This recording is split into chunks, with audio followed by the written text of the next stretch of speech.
that's why we chose that charity. This year, the family even got a special visitor, Imagineer and creator of the Haunted Mansion, Bob Gurr. The couple treated him to a tour and cake for his 91st birthday on October 25th. Happy birthday, dear Bob. Happy birthday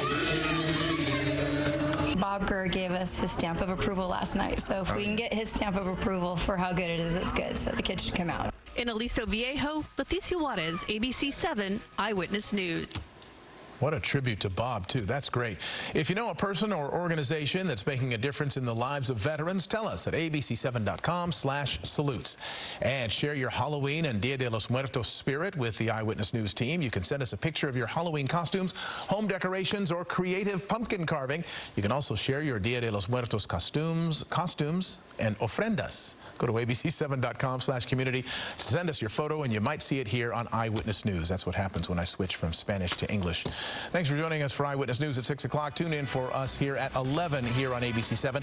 And you can now stream ABC 7 Los Angeles 24 hours a day. Find us online on your phone and on your TV streaming device. Search ABC 7 Los Angeles.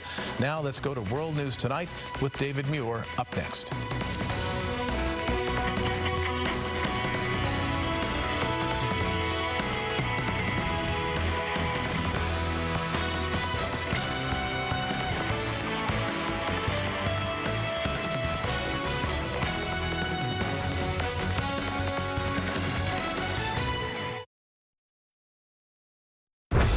Tonight, in a historic move, the January 6th committee subpoenas former President Trump, setting the stage for what could be a titanic legal battle. The committee ordering Donald Trump to testify under oath and provide documents, saying he personally orchestrated and oversaw efforts to overturn the 2020 election and block the peaceful transition of power.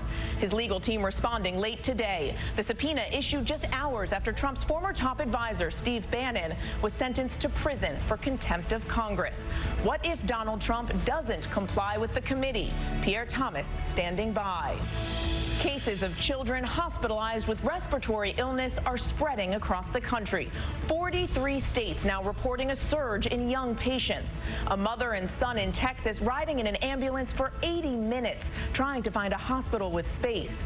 The CDC on which age group is being impacted the most. Overseas, President Zelensky's urgent new warning, claiming Russia is now threatening to blow up a major dam at a hydroelectric plant, accusing Russian forces of mining the area. Ukraine now rationing power. Millions now bracing for a brutal winter. Britt Clennett in Ukraine.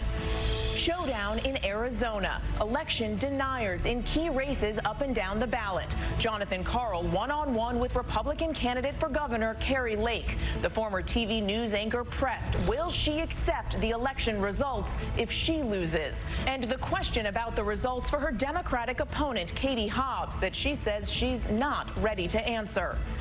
Tracking a new coast-to-coast storm sweeping across the country. Watches and warnings from California to Colorado. Heavy rain, strong winds, and more than a foot of mountain snow expected.